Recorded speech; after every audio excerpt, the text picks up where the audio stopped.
Hello, hello mga kapatid. Alas 5:57 ng umaga. Kamusta po kayo? Sana ho nakatulog kayo ng maayos kagabi. Ako sakto lang po. Sa Lord, pinahintulutan tayo ng Lord magising sa araw na ito. At napaka saya natin sa magantong pagkakataon na nagkita ulit tayo. Wala tayong ibang desire sa maghapong ito na mabigyan natin ng parangal, kaluguran ang ating Panginoong Hesus. Opo, napaka napakabuti ng Lord sa atin mga kapatid.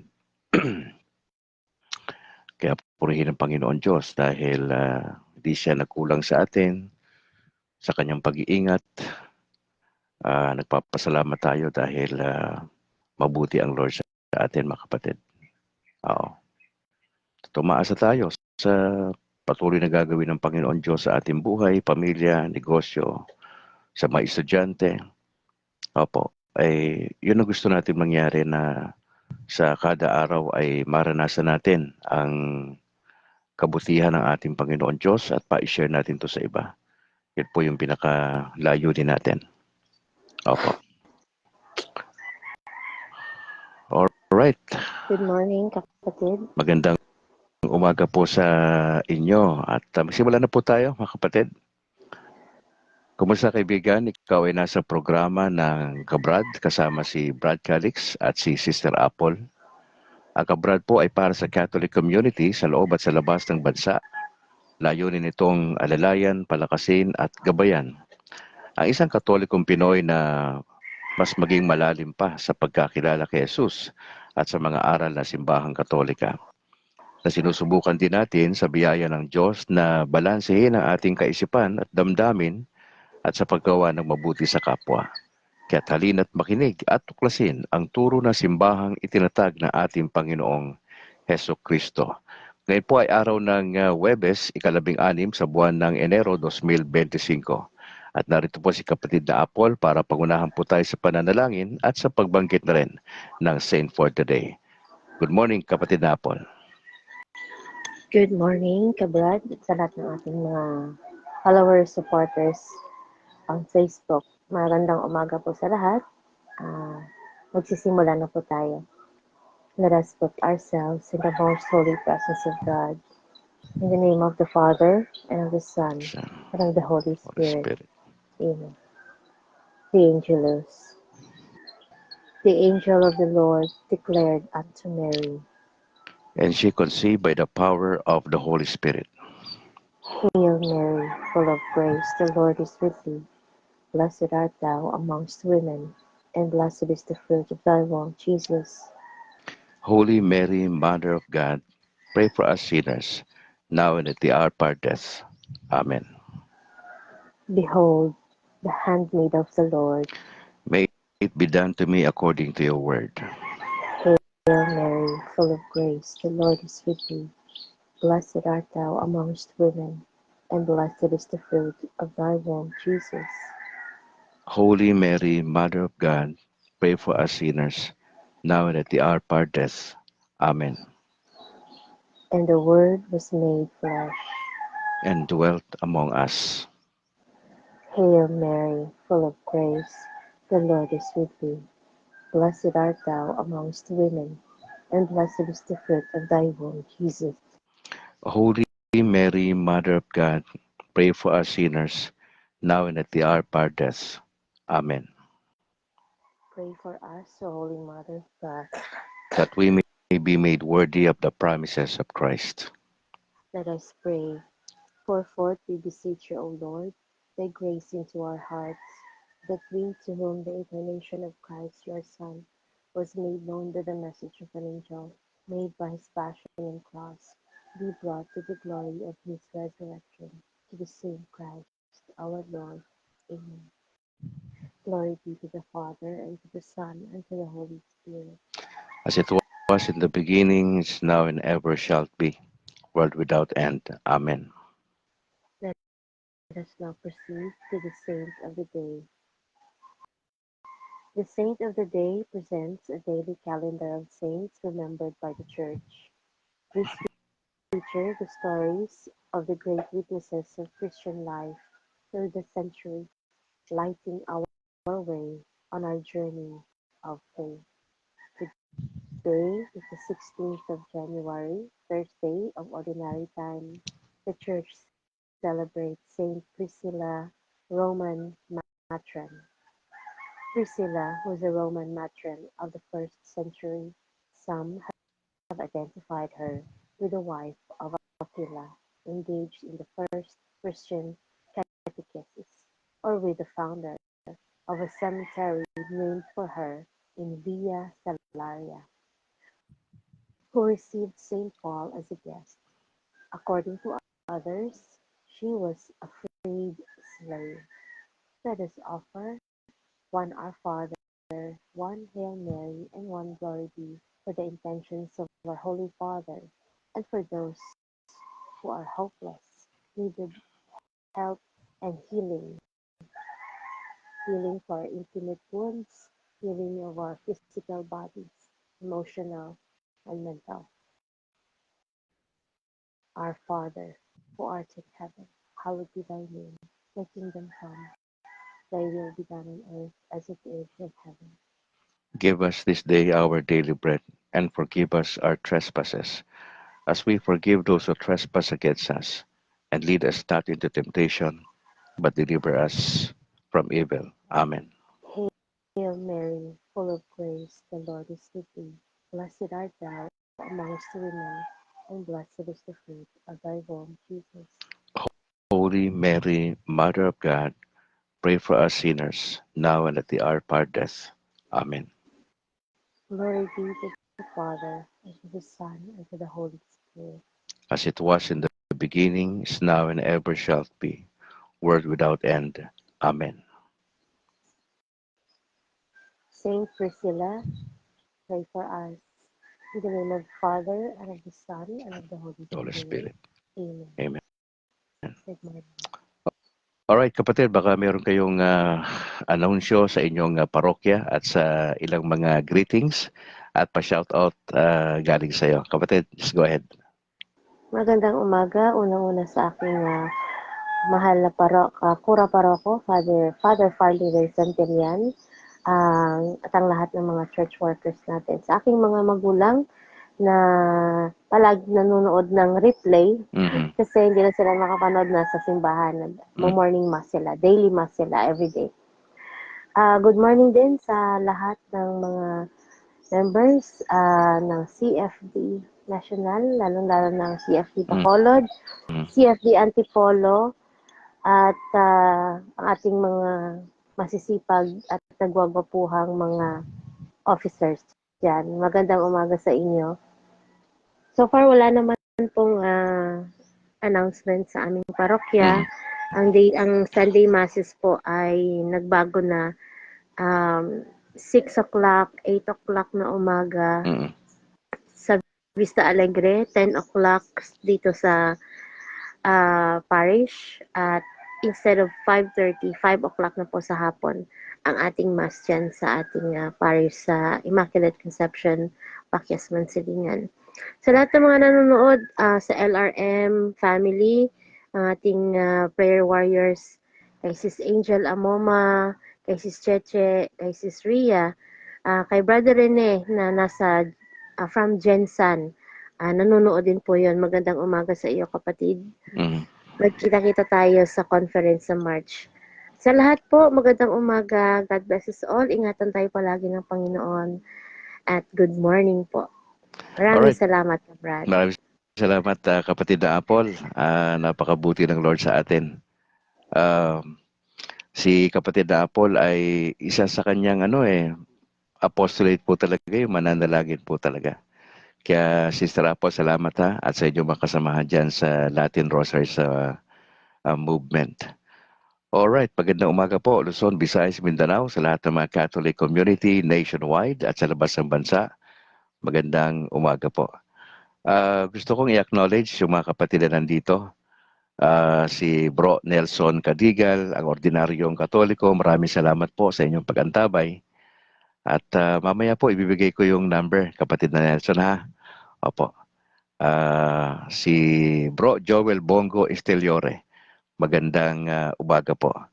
Watching from Carmen Bohol, sabi niya, bukas daw ay magse-celebrate po sila ng Town Fiesta kay Saint Anthony de Abot.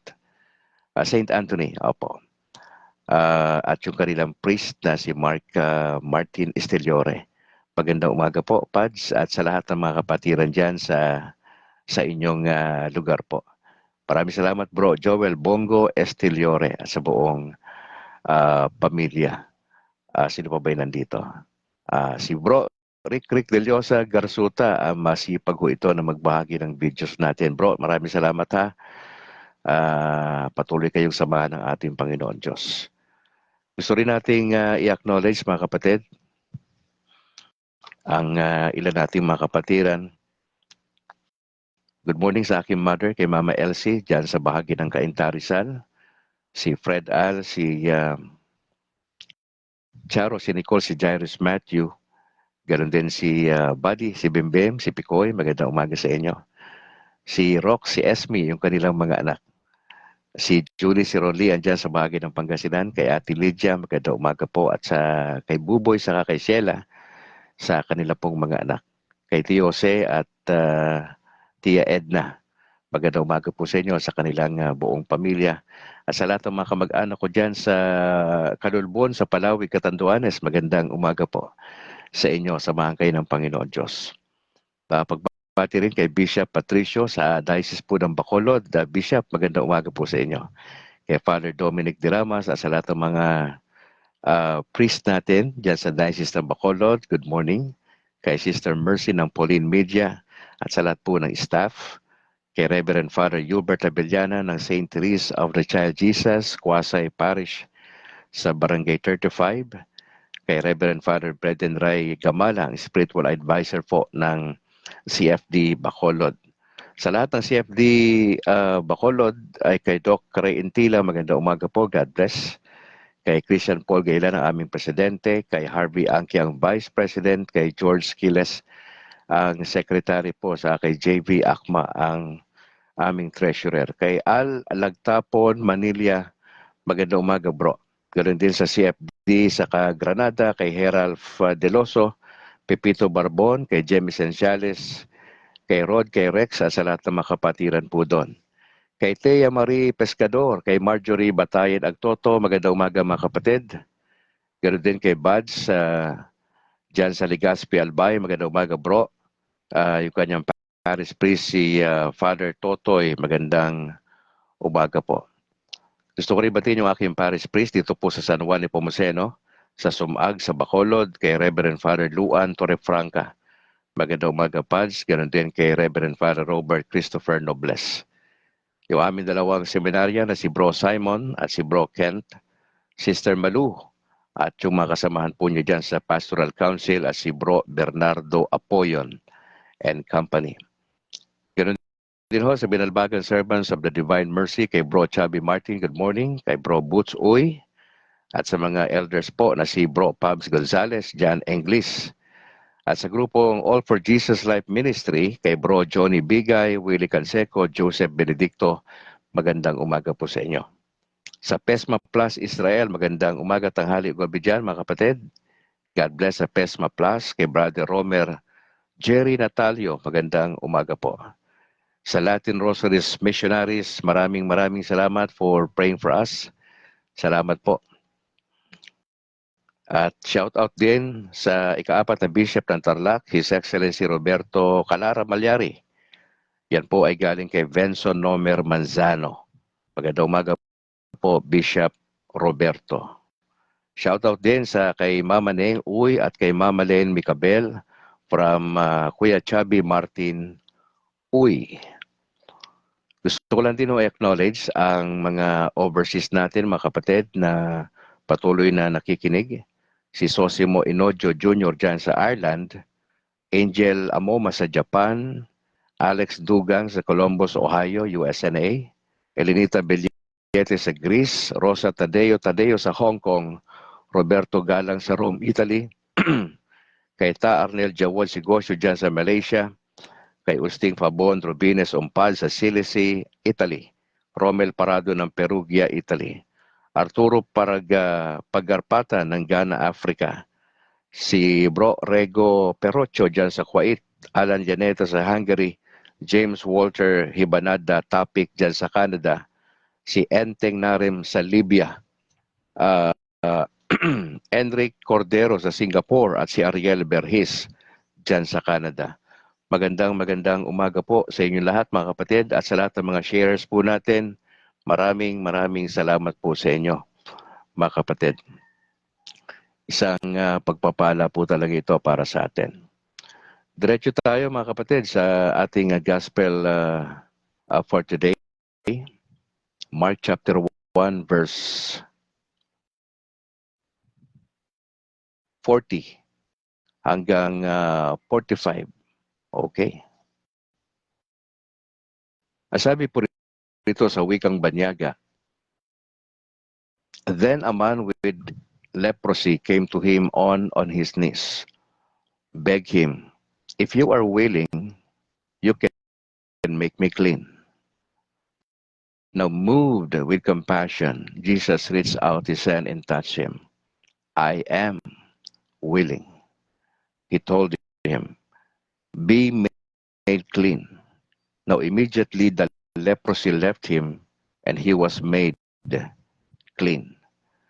Then he sternly warned him and sent him away at once, telling him, see that you say nothing to anyone, but go and show yourself to the priest and offer what Moses commanded for your cleansing as a testimony to them. Yet he went out and began to proclaim it widely and to spread the news, with the result that Jesus could no longer enter a town openly, but he was out in deserted places, and they came to him from everywhere.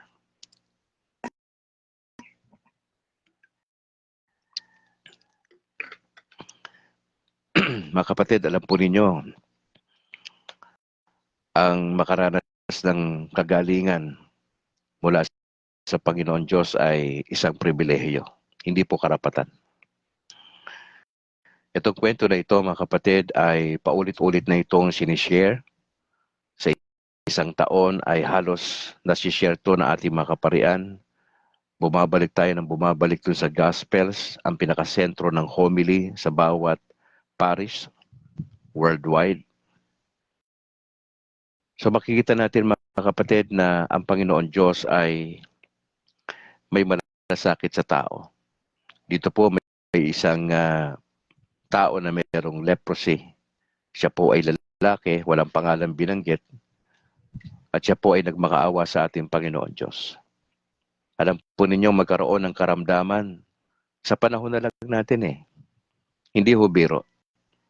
Yung aking may bahay ay mayroong stage 3 colon cancer. 2 taon na po na lumalaban yung aking may bahay. At probably may kamag-anak ka, mahal sa buhay, kaibigan. Iba siguro yung case.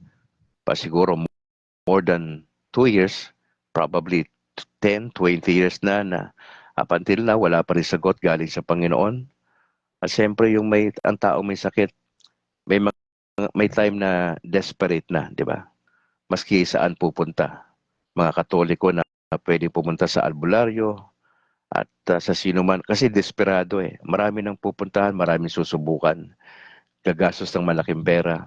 At ang resulta sa dulo, wala rin. Po nakita natin dito na tila baga may pag-asa. Etong lalaki na ito na may leprosy. Noong unang panahon kapag ang tao may leprosy, hindi ka pwede sa community mag-join. Nakaseparate ka sa mga regular na mga tao. Baga meron kayong lugar na doon kayo lahat na may mga leprosy po. Hindi pwede mag-join ng normal. Bang hirap niyan, psychologically, ang hirap, emotionally. Kung titignan mo itong pinagdadaanan ng lalaki na ito, napakahirap ito para sa kanya. At dito sa tagpo na ito ay nakakita siya ng pag-asa. Dahil kilala na ang Panginoon ng mga panahon na ito, siya ay sumikat, siya ay nagpapagaling, nangangaral, nagtuturo. At nagkaroon siya ng opportunity na makita face-to-face si Jesus. And to his knees, he begged Jesus Sabi niya, if you are willing. Makita mo rito yung humility ng lalaki na may leprosy. Hindi siya nagmalaki, pagalingin mo ko. Walang gano'n. Hindi siya nag-demand, kapatid. Nasabi ng lalaki na ito na may karamdaman, if you are willing. Pag tayo po'y may sakit, ano man ang sitwasyon natin, pag lumalapit tayo sa Diyos, huwag tayo magmalaki. Bakit po? Wala tayong pagmamalaki. Created being lang tayo ng Diyos. Ang buhay natin hiram. Hindi ka pwede magpasya sa buhay mo na ito na bukas, pag natulog ka mamayang gabi, bukas magigising ka. Hindi mo pwedeng sabihin yan na makakagising ka bukas. Na kapag ka bumiyahe ka, sumakay ka ng eroplano, tumawid ka sa kalsada, makakatawid ka on your own strength. Hindi ho. Lahat ng galaw natin bilang Katoliko, minamanmanan tayo ng Diyos. Salamat sa Diyos kasi may mga angels na nakatoka sa atin, mga kapatid. In this particular scenario, mga kapatid, merong humility itong tao na to. Sabi niya, if you are willing, you can make me clean. Hindi siya nag-demand. Huwag tayo mag-demand, kapatid, sa Diyos na pagalingin tayo. Ang pribilehiyo lang natin, lumapit sa Diyos ng direkta o di kaya naman lalapit tayo kay Mama Mary at si Mama Mary ay lalapit para sa ating request sa Diyos. Pwede ka either dumirekta, pwede kang lumapit sa ating mga saints. Yun ho yung pribilehiyo at beauty ng isang Katolikong Kristiyano. Mga kapatid, maraming tutulong sa atin sa dasal. Pero ito, nakita niya mismo si Jesus Christ. Personal encounter niya kay Jesus at siya po ay nagmakaawa. Pag nagmamakaawa ka, wala kang pride dyan. Binaba mo ang pride mo dyan. Walang-wala ka nang pupuntahan eh. Imaginein mo, ilagay mo yung sarili mo sa sitwasyon ng lalaki na ito. Desperado na siya, matagal na siya siguro may sakit. Tong leprosy na ito, outcast yan sila sa panahon ng ating Panginoon Diyos. Walang pumapansin sa kanila. Sila-sila yan. Kapwa may leprosy, sila-sila ho yan. Ano sabi ng ano? Ano sabi ng salita ng Diyos? Ang sabi dyan, move with compassion. Jesus reached out his hand and touched him. Ito maganda kay Jesus, walang arte. Sa buhay ito si Jesus. Alam niya yung pinapagawa ng God the Father sa kanya na siya ay napunta sa lupa, isinilang ng isang birhen, namuhay ng normal bilang tao, at the same time Diyos. At isa sa mga katangian ng Diyos ay meron siyang compassion. Nahabag po siya. Nahabag po siya. At ang sabi ng talata, Jesus reached out his hand and touched him. Mga kapatid, itong gesture ni Jesus dito sa may leprosy na to, grabe ho ito. Imaginein mo ang sarili mo ngayon na nasa harapan ng Panginoon Diyos. Desperado ka na sa karamdaman mo. Wala ka na magagawa. Malaki na nagasto sa ospital. Makamag-anak mo na drain na rin yung finances kasi nakatulong na sa'yo yung mga kaibigan mo pero wala pa rin nangyari. Matagal ng panahon, wala ka nang pwedeng puntahan, umiiyak ka na lang gabi-gabi at nagmamakaawa ka. At ito sa tagpo na ito, personal ito. Nakita niya si Jesus, nag-request siya, pinagbigyan po siya. Jesus reached out his hand and touched him. Hindi man natin makita ng literal ang Panginoon sa lupa sapagkat wala siya rito na siya'y nasa langit. Siya ay naghahanda na babalik para sa atin later on. Ano pong naiwan sa atin, mga kapatid? Ang simbahan, ang mga pare, ang mga bishop. Sila pong naiwan para ho ipatupad ang kalooban ng Diyos sa ating mga buhay. At yung pagpapagaling ho ay nasa Diyos. Kung i-grant niya yung healing. Hindi tayo pwede mag-demand for healing sa Diyos. What we can do is to pray with the intercession of Mama Mary, di ba? To wait, to hope. Hanggang doon lang tayo manalangin, mag-antay sa gagawin ng Diyos sa atin. Hindi yan ibubulong sa'yo ng Diyos, o bukas magaling ka na, o next week okay ka na. Wala At may mga pagkakataon na hindi ho ginagrant ng Diyos yung healing sa ating physical body para po sa kapurihan ng ating Panginoon Diyos. Minsan hindi natin maintindihan yan. Pero nauunawaan na lang natin yung latter part na lang, nung wala na yung mahal natin sa buhay, nandun yung realization, kaya pala. Diba? Imagine mo kung mapuprolong pa ang buhay na mahal mo sa buhay, wala na kayong magastos, yung baka na ibenta na isang lana yung lupa. Nagawa na lahat. Tapos binigay na lang natin sa Lord, wala na kaming magawa, lahat nagawa na namin. Wala na. Bahala na po kayo rito sa sitwasyon na to. Pero dito sa case na to mga kapatid, Jesus reached out his hand and touched him. Sabi ng Lord, I am willing. Ilagay mo yung sarili mo rito sa eksena na ito. Ikaw yan ang may karamdaman. Nagmakaawa ka sa Panginoon, hindi ka niya tinanggihan, hindi ka niya hinatulan. Excuse me. Bagkos inabot niya yung kanyang kamay sa iyo, hinawakan ka niya, naramdaman mo yung kanyang pagmamahal at pagmamalasakit. At narinig mo yung sinabi niya, I am willing. Yung kanyang action plus yung kanyang sinabi, iba ho yung dating nun.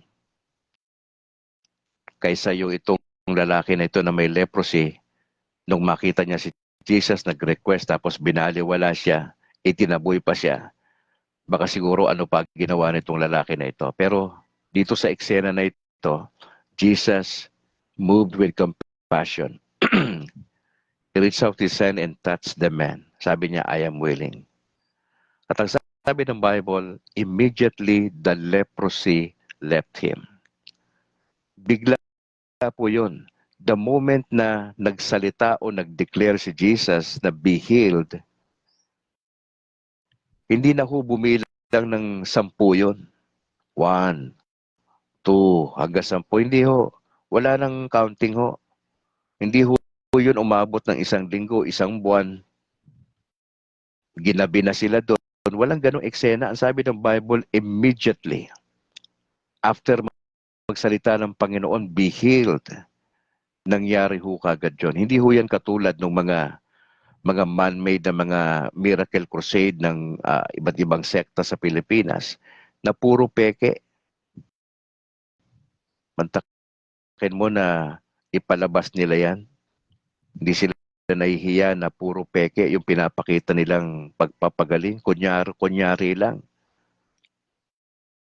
May mga gumagawa po niyan. Kaya ho, sa isang banda, mag-iingat po tayo. Tandaan nyo, anumang karamdaman nyo mga kapatid, lapit natin sa Diyos. Maaring yes or no, maaring mag-aantay tayo sa sagot natin. Pero kung ano man ang magiging response ng Diyos sa ating request for healing, dapat matanggap po natin yon mga kapatid. Ang sabi sa kanya ng Panginoon Diyos, nagbabala siya, wala kang pagsasabihan ito. Wala kang pagsasabihan ha. Ang sabi ng Lord sa kanya, okay, gumaling ka na ngayon, wala kang pagsasabihan ito. Maski sino. Pangalawa, pinagawa sa kanya ng Lord, punta ka sa pare para matignan ka. Kasi yung pari lang ho yung may karapatan na itong may leprosy na to na tao sa panahon na yon, kung pwede na siya mag-join sa community. Outcast yan sila mga kapatid. Outcast. Ang sabi ng Lord sa kanya, halika rito, huwag kang magmarites ha. Atin lang ito. Wala kang sasabihin. Ang sabi ng Lord pangalawa, punta ka sa pare. At pangatlo, sabi niya, mag-offer ka bilang patotoo na magaling ka na. Sabi ni Moses, mag-offer ka. Anong ginawa nitong tao na to? Matapos niyang maranasan ang kabaitan ng Diyos sa kanyang buhay. Ano po sabi ng Bible? Yet he went out and began to proclaim. Nasira na doon sa unang sinabi ni Jesus sa kanya.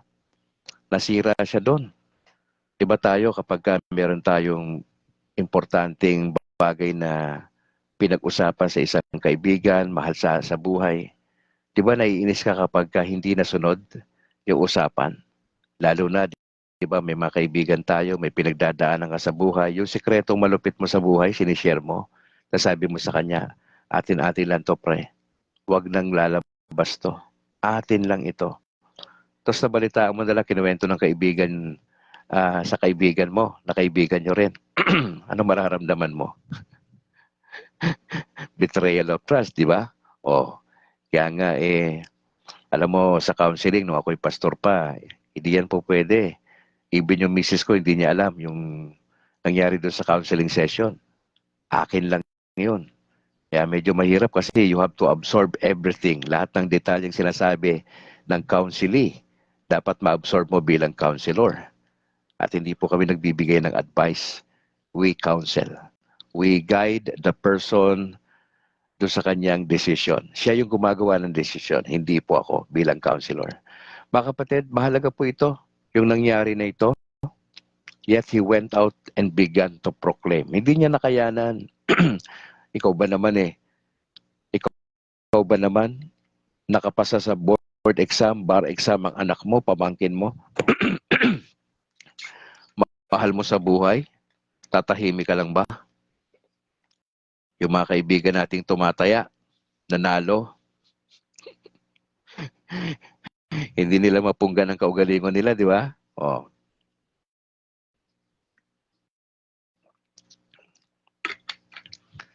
Na-promote ka sa trabaho, tahimik ka lang? Hindi. Wala ka pa sa bahay, tinatawagan mo na yung tropa mo, tol, pampira, na-promote ako, tawagan mo misis mo, ma. Good news. Di ba? Oh, nanganak yung misis mo. Oh, healthy baby boy. Oh, di ba? Natataranta ka, gusto mong sabihin, hindi ka mapakali. Ma, nanganak na si lalaki, malusog. Oh, yan. Di ba? Excited tayo. Tayo pa, Pilipino. Excited tayo. Napaka-simple yung kaligayahan natin. Pero ito sa eksena na to, gumaling siya. Oh, ikaw, gumaling ka sa karamdaman mo. Hindi ka ba magkukwento? Di ba? 10 taong ka nang nagdadialysis, pinagaling ka ng Lord. 2 taon ka na mahigit na merong cancer, pinagaling ka ng Panginoon Diyos miraculously. Yung doktor nagtataka, teka mo na nangyari. Hindi nga nila may paliwanag, di ba? May ganong kaso. Tapos mananahimik ka. Hindi. Tama lang yung ginawa ng lalaki na ito na hindi siya nanahimik. Ang sabi rito, he went out and began to proclaim it widely. Mga kapatid, widely. Hindi lang yan sa isang lugar, may kinuwentuhan. Nakarating pa siya doon sa mga ibang lugar. Etong lalaki na ito, he began to proclaim it widely and to spread the news. Grabe yung ginawa ng lalaki ito. Hindi niya nakayanan as a gesture of his thanksgiving to God. He began to proclaim. Ladies and gentlemen, bilang Katoliko, we are all missionaries. The moment na ikaw ay naandun sa sakramento ng bautismo na binyagan ka, hindi ka lang naging anak ng Diyos, yung moment na yon, hindi lang sa iyo ibinigay ang banal na Espiritu, kundi nung sa araw na yon, mga kapatid, ay ginawa kang missionary ng Diyos na ikaw ay tatayo, magpuproklama ng pag-ibig ng Diyos sa iyong kapitbahay, kakilala, kasama sa trabaho. Binago ka ng Diyos, mga kapatid. Meron po ako nakita rito sa compendium. Dito sa, ito po kasi pagka yung binasa mo yung compendium ng catechism, ito ay question and answer. Tapos nakalagay doon kung saan mo mababasa anong paragraph sa Catechism of the Catholic Church. Yung sagot, may tanong ito dito sa number 5. Ang sabi dyan, how can we speak about God? Compendium ito ha, nakita ko to. Makikita mo yan doon sa paragraph 39 to 43 ng Catechism of the Catholic Church at naandun din sa paragraph 48 and 49. Now, may question doon sa compendium, ang sabi ron, how can we speak about God? Papaano daw tayo magsasalita patungkol sa Diyos? Now, tandaan nyo, nabanggit ko kanina, kung ikaw ay legit na Katoliko, missionary ka. Now, ang sabi rito, at nais kong basahin, by taking as our starting point the perfections of men and of the other creatures, which are a reflection, albeit a limited one, of the infinite perfection of God, we are able to speak about God with all people. We must, however, continually purify our language insofar as it is image-bound and imperfect, realizing that we can never fully express the infinite mystery of God. Mga kapatid, sa simpleng pagkaunawa natin dito sa sinabi, how can we speak about God? Ang tao po ay refleksyon ng Diyos. Hindi natin maipaliwanag ng detalyado po yan. Pero sinasabi din dito, how can we speak about God? Mahalaga din po sa atin mga kapatid na i-purify natin yung ating mga salita. Para ba sinasabi rito maging maingat tayo sa ating pagsasalita, sa ating pagbabahagi patungkol sa Diyos. As sinasabi ko po sa inyo madalas, hindi natin pwedeng paghiwalayin ang doktrina at ang buhay. Doctrine or teaching ng simbahang Katoliko must go together do sa ating buhay. Dapat mag-merge po yan para matibay. Pag ito lang ho, yung hawak nyo, medyo okay naman. Pero kung yung kaliwa, yung kanan, yung teachings, yung catechism of the Catholic Church, at yung lifestyle mo, maganda. Kasama dyan yung pananalita natin. Pag nag-join po yan, matindi ho ang kapit niyan. Matindi po yung kapit niyan mga kapatid. Dapat patas yan. Yung doktrina at ang buhay magkasama po. Now, it's about time for us bilang mga Katoliko. Tignan natin yung buhay natin. Part ng buhay natin, paano tayo magsalita. Importante ho yung laman ng sinasabi natin. Importante rin yung gestures natin. Importante po sa communication yung facial expressions. Importante yung paggamit ng boses. Lahat po yan sa communication. Marunong ka makinig sa kapwa. You try to understand and to process everything na sinasabi sa'yo. Yung pananagutan nating magkwento o magsalita patungkol sa Diyos ay pananagutan po ito nating lahat. Hindi ito limitado sa ating bishop, kay Pope Francis, sa mga Cardinal Archbishop, Monsignor, at sa mga pare. Hindi lang ito lang sa mga layman natin, sa liitin. Lahat po tayo, we are bound to speak about God sa ibang tao. Kaya nga, makakatulong po sa atin mga kapatid na tignan natin yung doktrina, aralin natin, at yung buhay. Magkasama po yan. Para maging effective yung pag-share natin bilang missionary sa kapitbahay po natin. Hindi lang natin alam ang Catechism of the Catholic Church. Hindi lang natin alam itong compendium na ito. Hindi mo lang alam yung tradition. Meron tayong magisterium. Kompleto na po tayo. Ang kulang sa atin bilang Katoliko, yung buhay natin. Ayusin natin. Kasi sinong maniniwala sa atin kung hindi nila makita yung transformation sa ating buhay? Napaka-importante po yan, mga kapatid. Now, as I close, itong salita ng Panginoon Diyos na pinag-usapan natin ngayong umaga ay napakahalaga.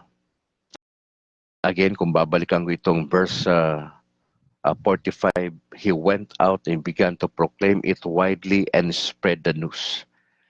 Mga kapatid, pag may ginawa sa iyo ang Lord, huwag kang makontento dyan, magkwento ka. Hindi masama. I-share mo yung kabutihan ng Diyos sa iyong mga magulang, sa iyong mga kaibigan, kasama sa work. Nakatoliko rin. Huwag kang mahiya magkwento kasi maganda po yun. Nakaka-encourage po yun, mga kapatid.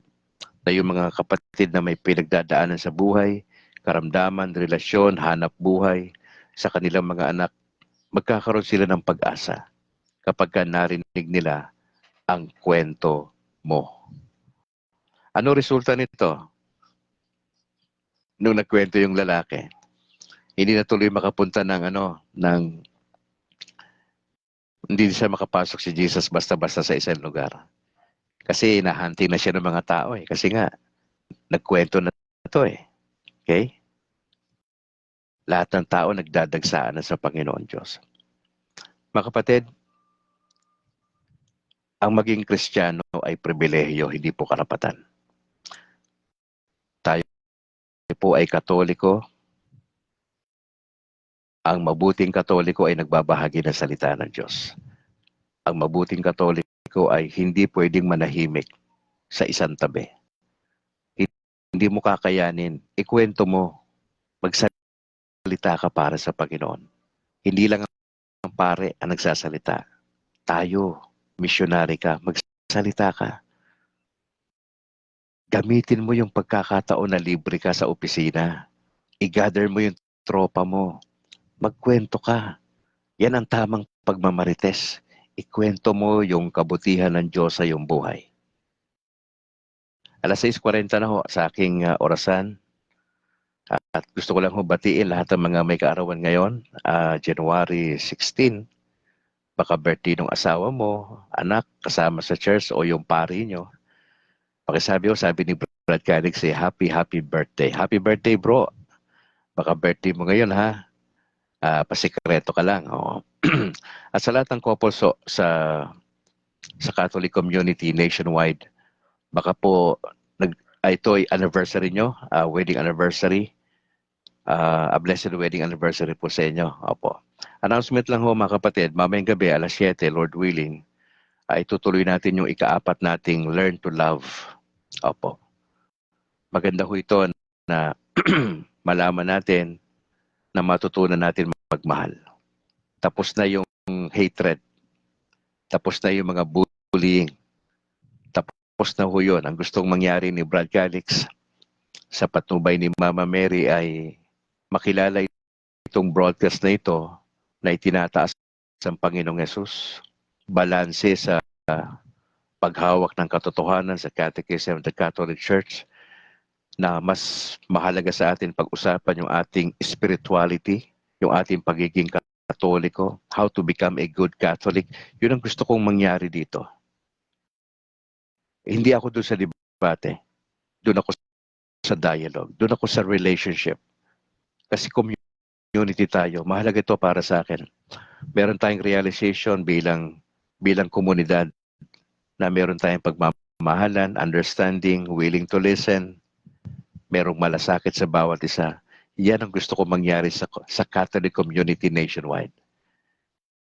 Mula sa bishop, going down sa ating mga kaparian, sa lahat ng laiko, that we will embrace each other, we will not judge each other. Kung ano man ang pinagdadaanan nila, andyan lang tayo, nakikinig sa kanilang daing, at nandito tayo nagdadasal kasama nila. Alam mo, pag natutunan yan ng bawat simbahang Katoliko sa Pilipinas, wala hong aalis. Wala magpupunta sa protestante.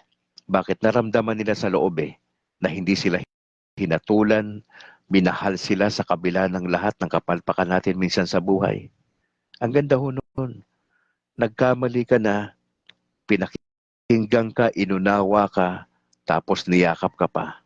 Para ba ang Panginoon Diyos?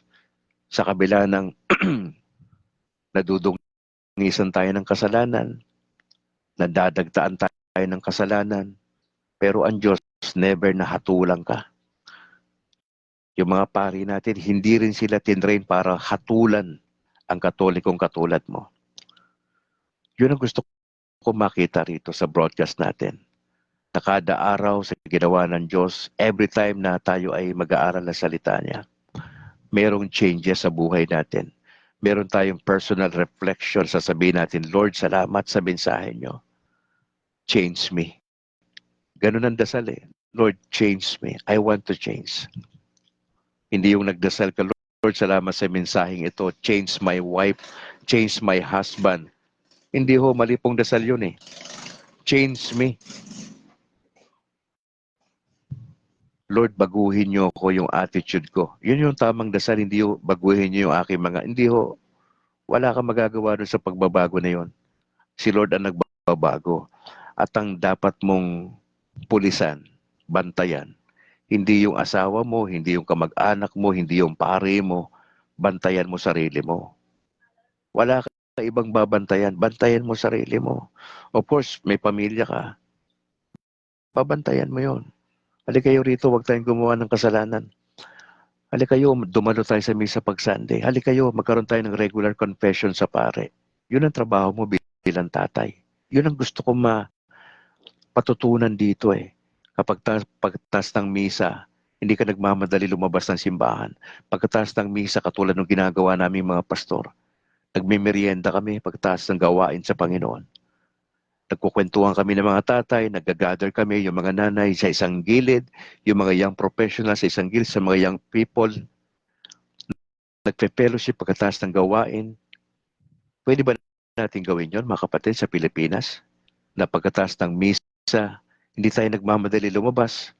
Pagkatapos ng misa, may fellowship muna sa isang hall, kwentuhan, nagkakape-kape, yung bawat pamilya mag-gather, sisa sa Sunday, ikaw sa kape ha, o ikaw sa sugar ha, o pandesal, o kapatid, ganito. O, sa tubig, kayo in charge ha.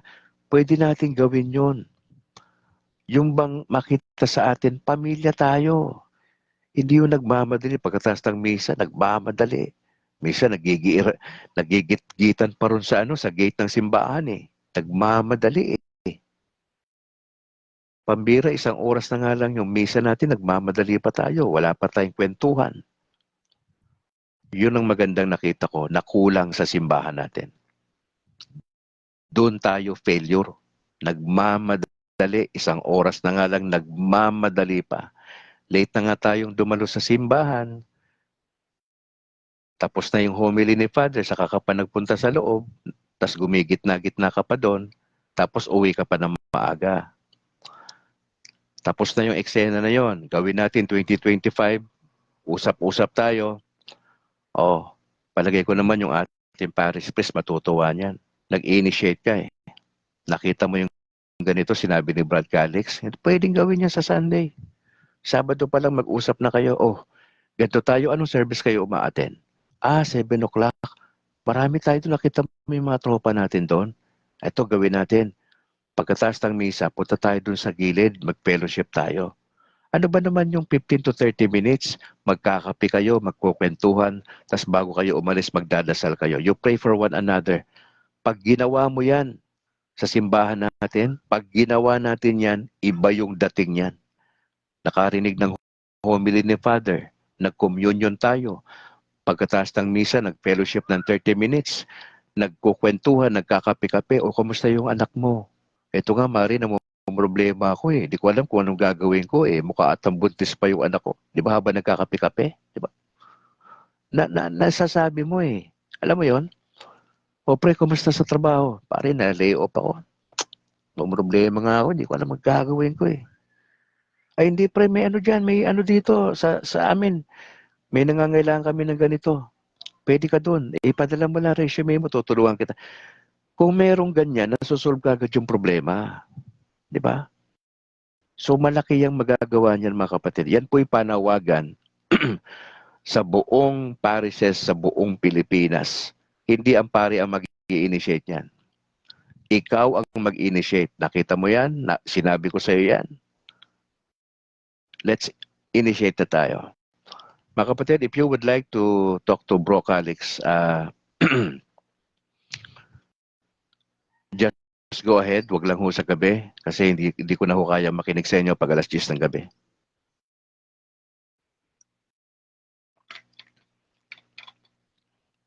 If you would like to invite us ang CFD sa inyong area na wala kayong CFD, ang protocol natin, ang inyong pare ang susulat po sa amin sa Diocese ng Bacolod kasi diocese to diocese po yan eh. Pari sa pari po nag-uusap. Kami po ay under ng diocese, hindi po kami independent ang CFD Bacolod. So if you would like to have us sa lugar ninyo, may protocol po yan. Ang inyong pare susulat sa Diocese ng Bacolod at i-inform kami nung pare na may hawak po sa amin. At pagkatapos niyan, mag-uusap po tayo yung aming presidente na si Bro Gaylan na nandito. Siya po yung makikipag-usap sa inyo sa ilan pang detalye.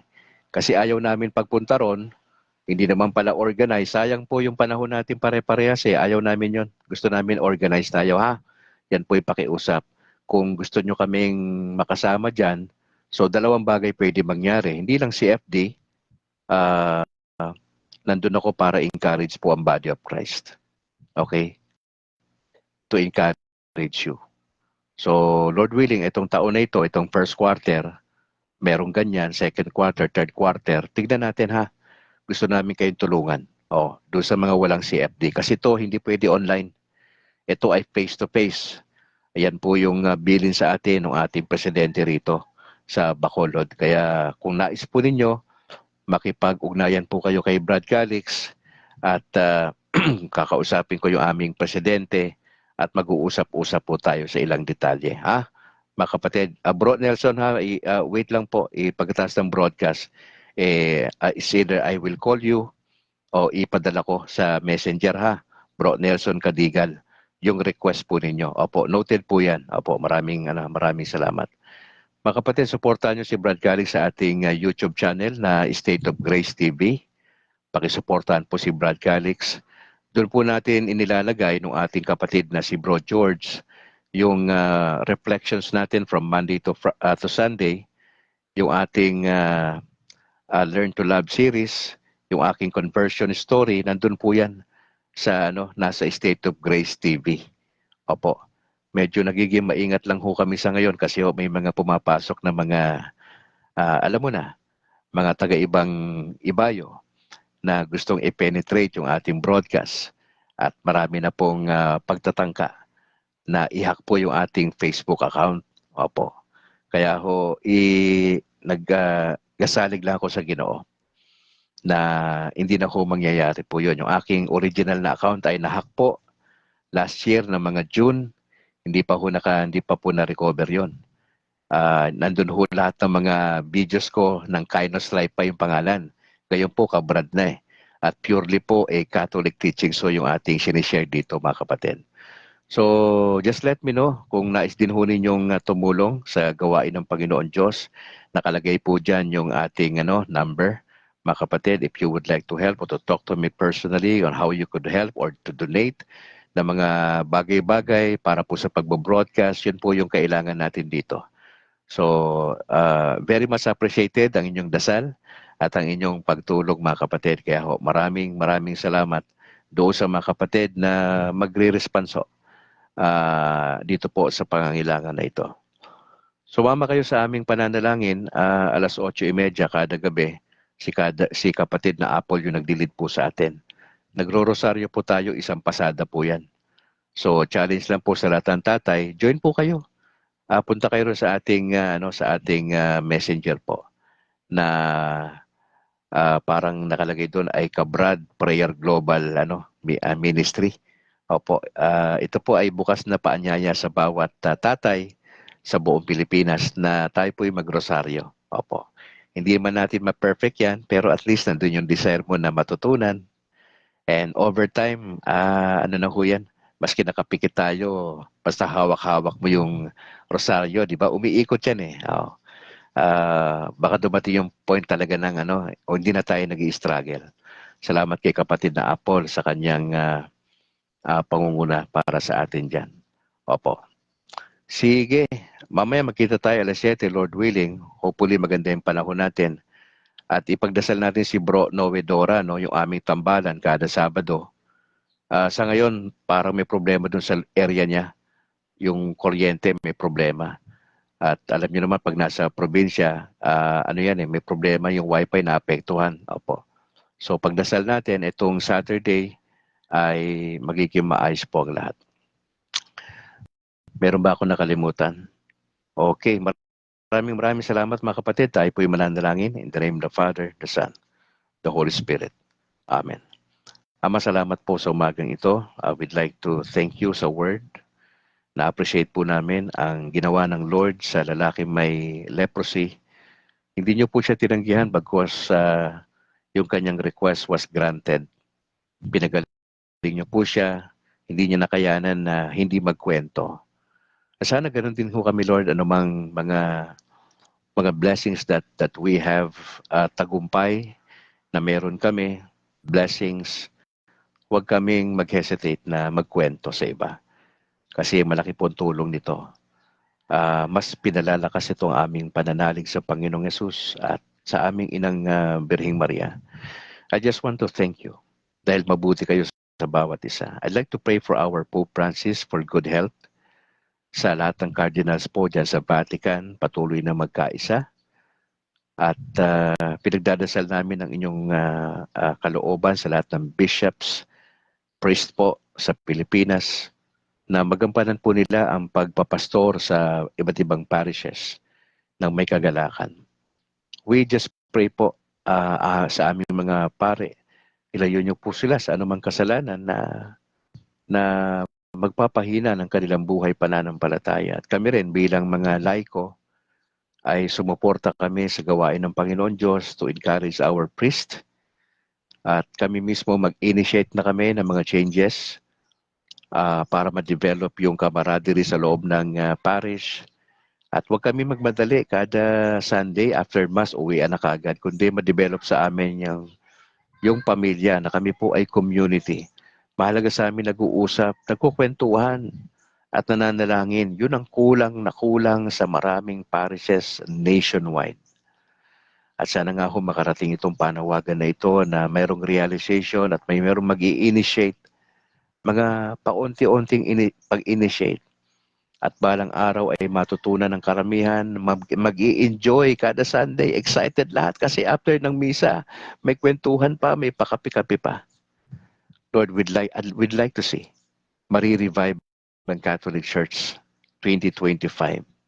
Magsisimula ito sa amin, sa lahat ng nakikinig ng Kabrad. Merong realization, tama. Tama to, pamilya. Dapat mag-usap. Pamilya dapat may pagpapatawad. Yun ang gusto naming makita. Panalangin nyo kami, mahal ng Birhing Maria. Gusto naming makita ang transformation sa aming buhay, sa aming pamilya. That people will believe sa amin na yung dala naming mensahe ay kapani-paniwala kasi meron kaming buhay na nagbabago, buhay na kaaya-aya sa Diyos. Lord, I'd like to pray sa lahat na may makaramdaman ngayon. Kasama yung aking may bahay, si Ronaldin, si Winnie Angel, at lahat ng mga nagdadialysis, may mga cancer, Panginoon. Yung mga inooperahan sa mga oras na ito. Yung mga nasa ICU. Kahabagan niyo po sila. Wala na siguro silang pera. Lahat nagastos na. Lord, tulungan niyo po sila. Nagmamakaawa kami.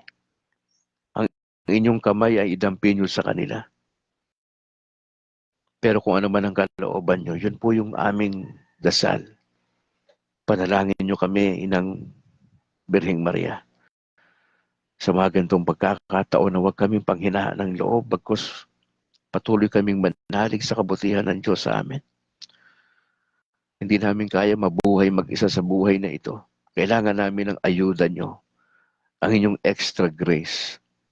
Tulungan nyo kami na hindi magkasala laban sa Diyos sa maghapong ito. Taglayin namin ang inyong pag-iingat. Yung mga OFWs namin, Lord, especially nasa gitnang silangan, kahabagan niyo sila. Gamitin niyo itong broadcast para magkaroon sila ng pag-asa, tignan ng Panginoon Diyos sa kanilang buhay. Nagdadasal kami sa lahat ng mga seaman, ng mga Katoliko at mga kapitan. Lord, magkaroon sana silang realization. Hintuan nila ang anumang bisyo. Huminto na sila sa anumang kasalanan ginagawa. Magsimula ng bagong buhay na kasama si Kristo. Lord, maraming salamat. Gusto namin maging isang good Catholic sa taong ito at onwards.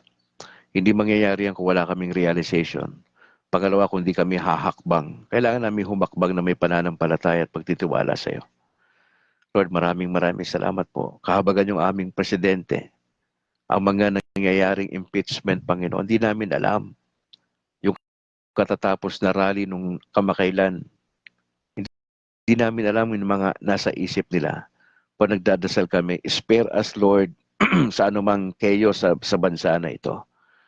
Malapit ng eleksyon by May itong taon, dalangin namin na makaboto kami ng maayos sa tamang taong ilalagay sa pwesto. Minsan pa, Ama, salamat po. Samahan niyo kami. We pray this in Jesus' name. Amen. In the name of the Father, the Son, the Holy Spirit. Amen. Mga kapatid, maraming salamat for joining. Alas 6:59 na umaga sa aking orasan. At samanawa tayo ng Panginoon Diyos sa maghapong ito. At maraming salamat. Pakishare po yung ating video, mga kapatid. Maraming salamat po sa inyo at ako po ay na-appreciate ko ang inyong maagang pagsama sa ating pagbo-broadcast. Lord willing, mamayang alas 7 sa ating Learn to Love series ay nandyan pa rin po kayo. Sa ngalan po na aking may bahay na si Annalyn Ledesma Calixtro at yung aming dalawang anak na si James Philip Atalana Grace. Ako naman po si Brad Calix. To God be the glory. Ingat po kayo and bye for now.